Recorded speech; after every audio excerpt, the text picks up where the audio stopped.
Bom, vamos agora dar continuidade ao nosso curso de ótica para oftalmologista.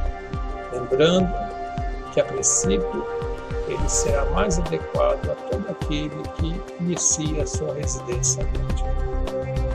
Na aula passada, na primeira, estudamos a reflexão da luz. Agora, dando continuidade nesta aula, vamos estudar a refração da luz.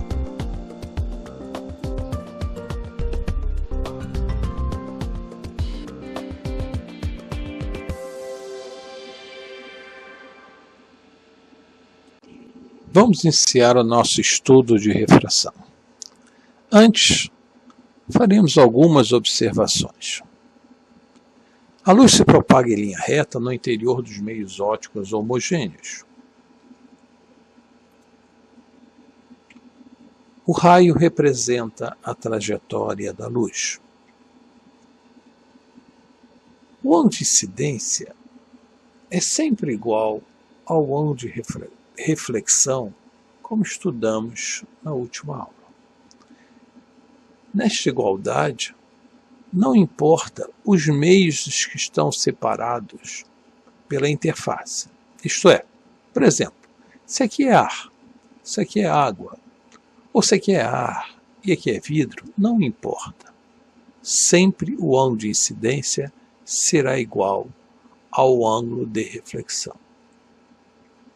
No entanto, tal simplicidade não vai acontecer na refração.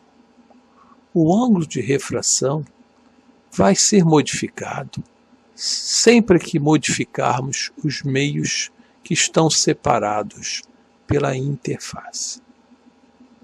Este fato nos leva a pensar: será possível, então, prever a direção do raio refratado, apesar desta complexidade?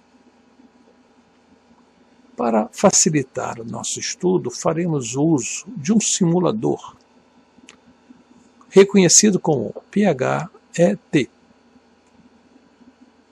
Este foi um projeto desenvolvido na Universidade de Colorado Boulder em 2002, pelo ganhador do Prêmio Nobel, Carl Wilhelms. Este projeto e muito facilitará o nosso estudo, como veremos. Vamos então perceber que fatores influenciam no ângulo de refração. Por exemplo, vamos considerar a luz indo do ar para a água.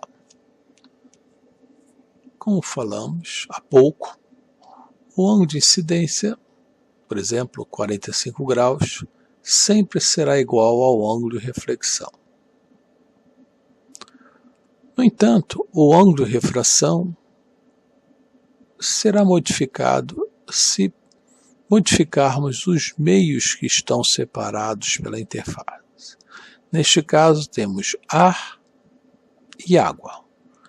Vamos simular o segundo meio como vidro.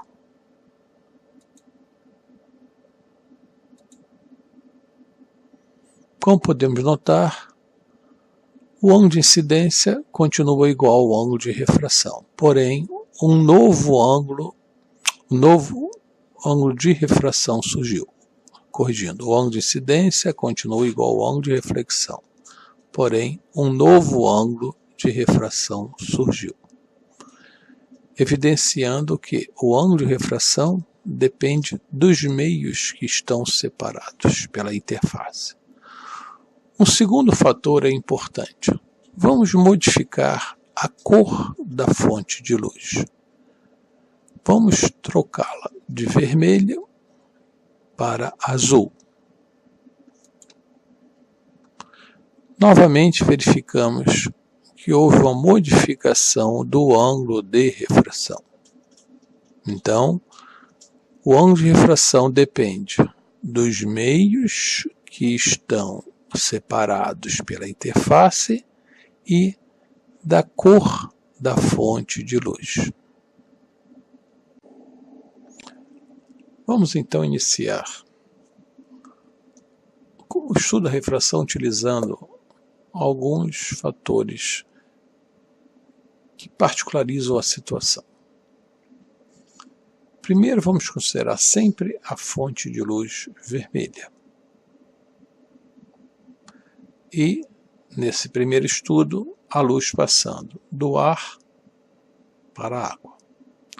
Vamos assim produzir alguns valores. Por exemplo, um ângulo de incidência de 27 graus e meio.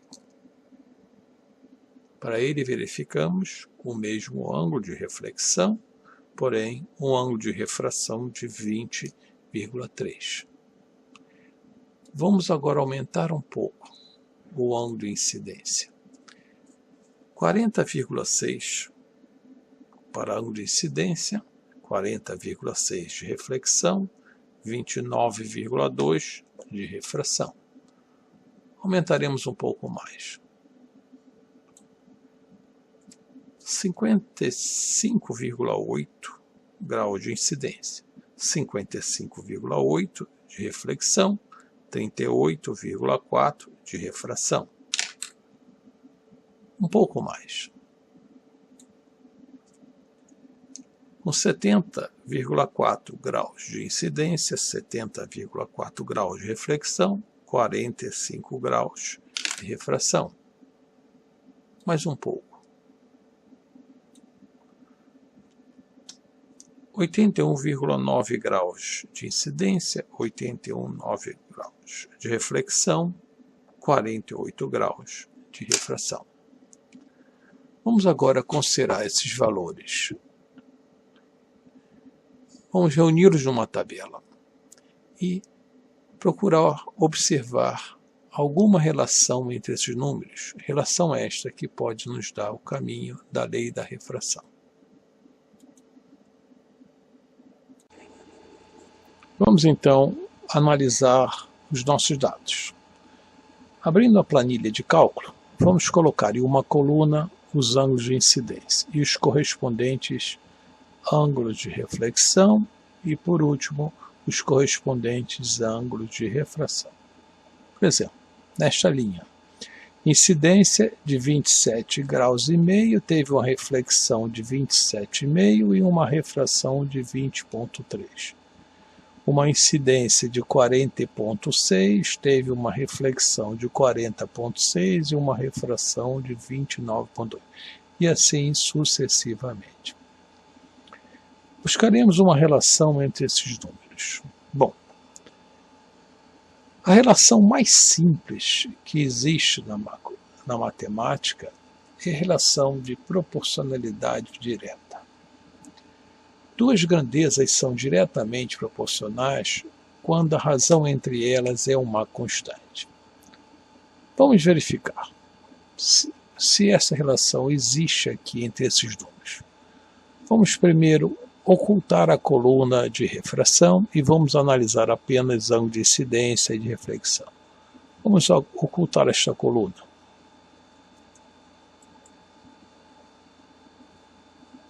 Pronto. Bom, no lugar da coluna que ocultamos, vamos colocar uma nova coluna. O cálculo da razão entre o ângulo de incidência e o correspondente ângulo de reflexão.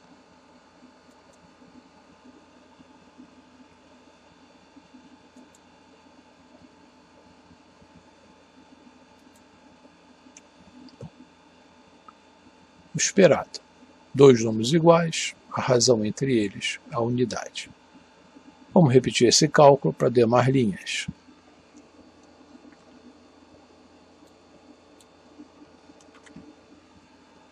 Bom, ok. Todas as razões foram agora calculadas. Neste caso, onde todas as razões são iguais, podemos afirmar que essas duas grandezas, essas duas variáveis, são diretamente proporcionais. No caso, o número 1 é denominado a sua constante de proporcionalidade.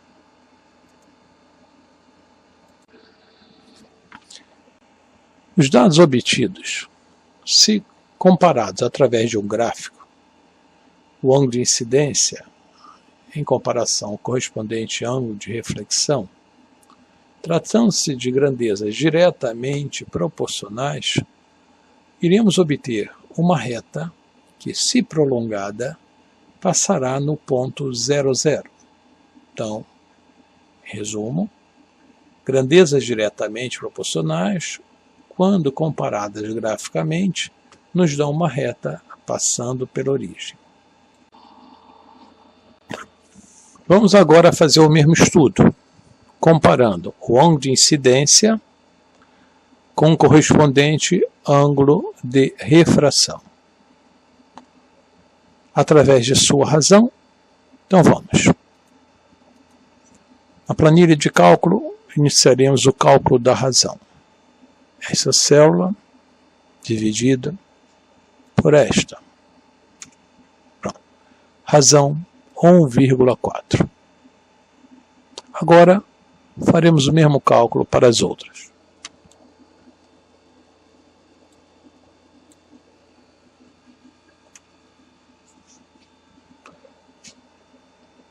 Neste caso, verificamos que a razão não é constante.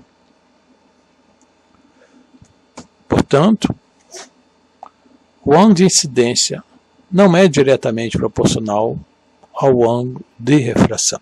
Nesse caso, ao compararmos o ângulo de incidência com o ângulo de refração, verificamos que não obtemos uma reta passando pela origem. Vamos agora considerar os valores do ângulo de incidência e do ângulo de refração por uma estratégia diferente. No lugar dos valores dos ângulos, vamos considerar os seus correspondentes valores de seno, como mostra a tabela. Neste caso, verificamos que a razão dos senos agora é uma constante. Assim sendo, podemos afirmar que o seno do ângulo de incidência é diretamente proporcional ao seno do ângulo de refração. Então vamos resumir o que obtivemos. Estudamos a luz passando do ar para a água. O fenômeno da refração, verificamos que o seno do ângulo de incidência é diretamente proporcional ao seno do ângulo de refração. O que isso quer dizer? Que a razão entre o seno do ângulo de incidência e o seno do ângulo de refração é uma constante. No nosso estudo, quando observamos a luz passando do ar para a água, a constante proporcionalidade foi igual a 1,33. Vamos prosseguir agora fazendo a luz passar do ar para o vidro.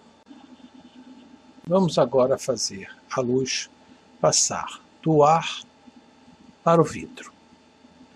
Vamos criar, como da outra vez, alguns ângulos de incidência e os seus correspondentes ângulos de refração para reuni-los numa tabela e analisarmos o resultado.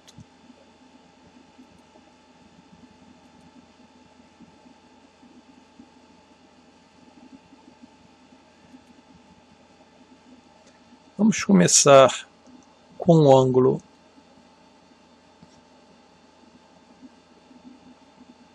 de 27,1 graus. Estamos vendo, para este ângulo de incidência, há uma correspondência de 17,3 graus. Vamos aumentar um pouco o ângulo de incidência.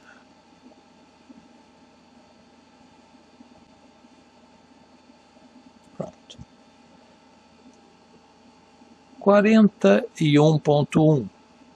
Verificamos uma refração de 25,5. Vamos aumentar mais um pouco.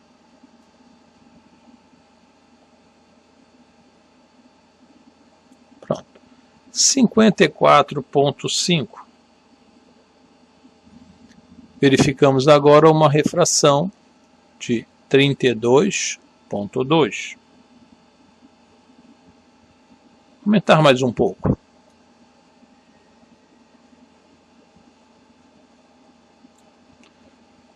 72.2. Uma refração correspondente de 38.5.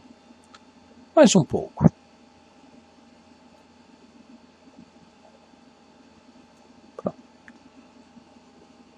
81.4. Verificamos agora uma refração de 40.3. Vamos agora, como fizemos da outra vez, reunir esses valores numa planilha de cálculo.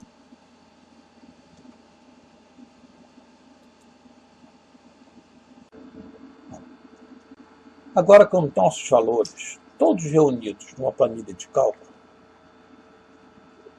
vamos comparar o seno dos ângulos de incidência com os senos dos correspondentes ângulos de refração através da sua razão. Vamos aqui calcular esta razão.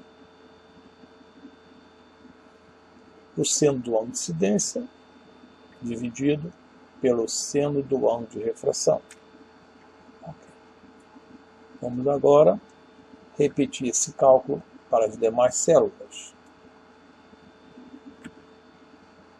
O que verificamos? Novamente, a razão foi constante. Podemos afirmar que o seno do ângulo de incidência é diretamente proporcional ao seno do ângulo de refração.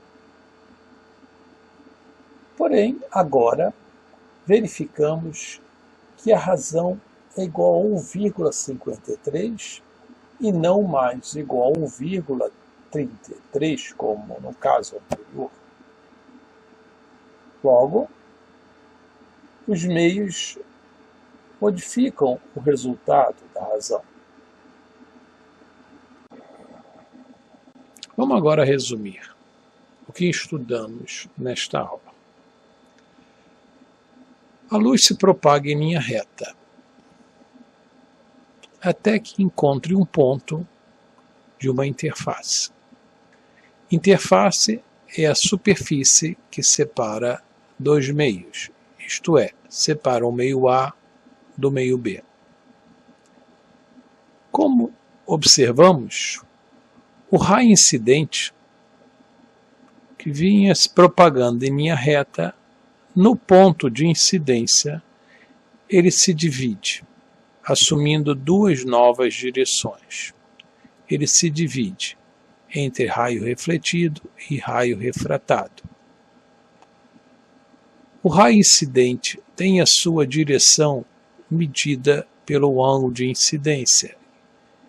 Este ângulo é medido em relação à reta normal. Da mesma forma, o raio refratado tem a sua direção medida em relação à normal. Pelo que estudamos,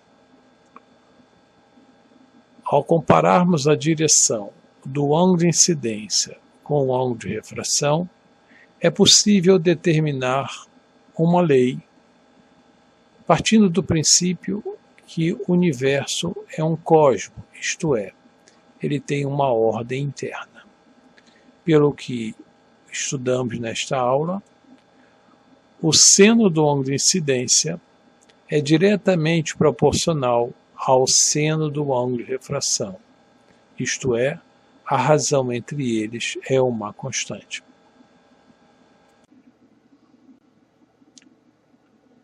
Na lei da refração, vimos que o valor da constante de proporcionalidade depende de dois fatores: da cor da fonte de luz e dos meios ópticos que estão separados pela interface. Mas como explicitar tal fato na forma assumida pela lei da refração? Vamos ver. Para começar, Vamos falar em índice de refração do meio B em relação ao meio A como sendo o valor desta constante.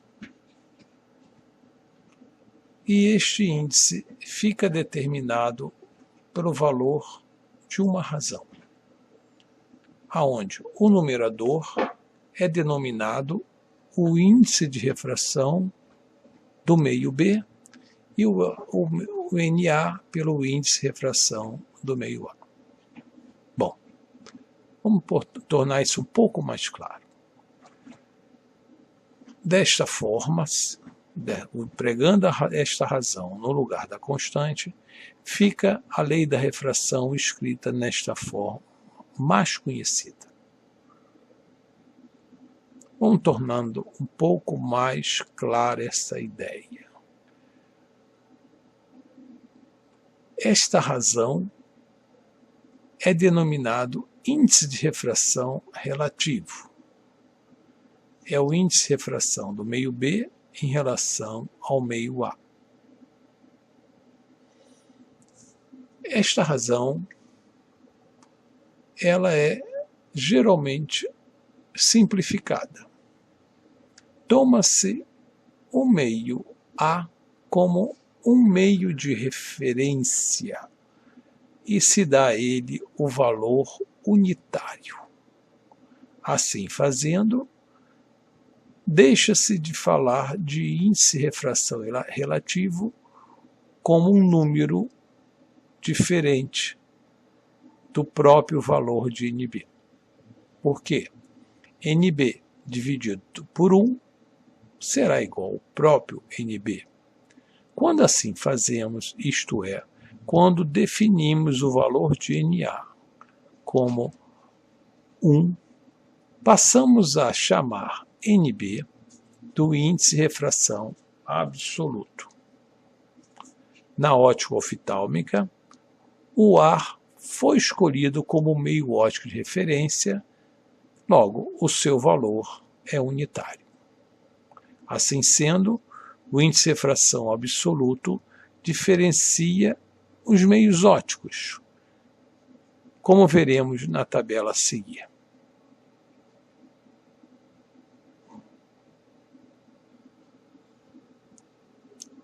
Diferentes meios, diferentes valores de índice de refração. Eles estão sendo diferenciados pelo índice de refração, o que na ótica oftálmica dizemos que eles estão sendo diferenciados pela densidade óptica. O que vem a ser densidade óptica, aprofundaremos um pouco melhor este assunto em outro momento do nosso curso. Mas, como primeira aproximação, devemos já considerar que a densidade óptica não é a densidade material. A densidade óptica é um conceito que tem a ver com a dificuldade com que a luz tem para se propagar no interior daquele meio.